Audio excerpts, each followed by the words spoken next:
So, me and my wife had been seeing this trailer constantly. I swear at least 10 times before other movies over the past few months. And honestly, we were both curious because it's not every day a romantic comedy drops that actually feels like it's aimed towards us. Thankfully, The Roses turned out to be not just a solid comedy, but a great date movie too.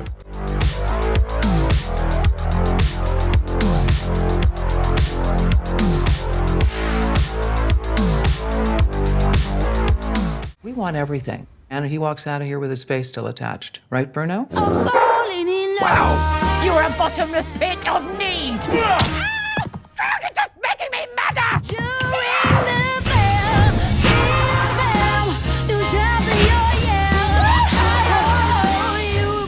I get this wart. Jesus, no. Oh my God.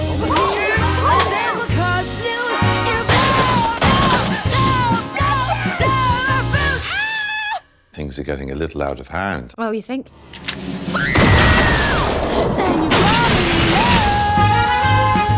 Hey everyone, welcome back to the channel. The Roses is the new romantic dark comedy remake of The War of the Roses from 1989. This time directed by Jay Roach and starring Benedict Cumberbatch, Olivia Colman, Andy Samberg, and Kate McKinnon. The story updates the classic tale of a couple whose marriage spirals into chaos, mixing sharp wit with surprisingly heavy drama. In this review, I'll break down what worked for me, what didn't, and whether it lives up to its predecessor. Before I jump into the plot, if you enjoy movie reviews like this, make sure to hit that like button, subscribe, and turn on notifications so you don't miss any uploads. And if you'd like to go the extra step to support the channel, I've got a Patreon where you can chip in for just $1 a month. Every little bit goes a long way. So life seems easy for picture-perfect couple Theo and Ivy. Successful careers, a loving marriage, great kids. However, a tinderbox of fierce competition and hidden resentment soon emerges when Theo's career nosedives and Ivy's own ambitions take off. Their playful banter slowly curdles into cutting jabs, their home becoming a battleground, and their friends, played hilariously by Andy Samberg and Kate McKinnon, struggle to intervene without making things worse. What starts as a marriage comedy turns into a sharp and biting war of egos. So starting things off, the humor worked really well for me.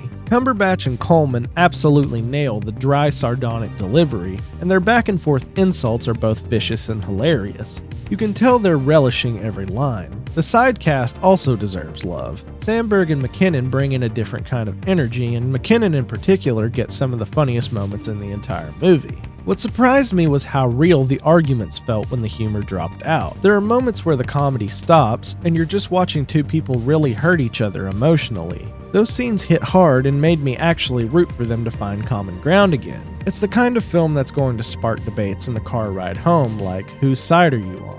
Now, architecture is a huge part of Cumberbatch's character, and the house he designs in the second half of the film is absolutely stunning. Even as someone who's nowhere near rich, I caught myself daydreaming about living there. And it's not just background, the house becomes central to the third act, serving as the stage for a really fun and chaotic finale. But of course, not everything lands perfectly. About 70% of the jokes hit for me, but there's definitely a handful that don't. That's pretty standard for comedies though, and honestly the high batting average here makes it forgivable. But all in all, The Roses delivers as a smart, funny, and surprisingly heartfelt romantic dark comedy. It's well acted, beautifully designed, and offers a mix of laughs and drama that should play well both for date nights and for people who just want a sharp comedy. It doesn't reinvent the wheel, but it does what it sets out to do very well. I'm giving The Roses a 4 out of 5. But now I want to know, are you Team Benedict or Team Olivia? Let me know in the comments whose side you're taking in The Roses. And if you've seen the original War of the Roses, how do you think this stacks up? If you enjoyed this review, don't forget to give it a like, subscribe, and turn on notifications. And if you'd like to support the channel even further, check out my Patreon, where for just $1 a month you can help keep making these reviews. Thanks for watching, and I'll see you guys in the next one.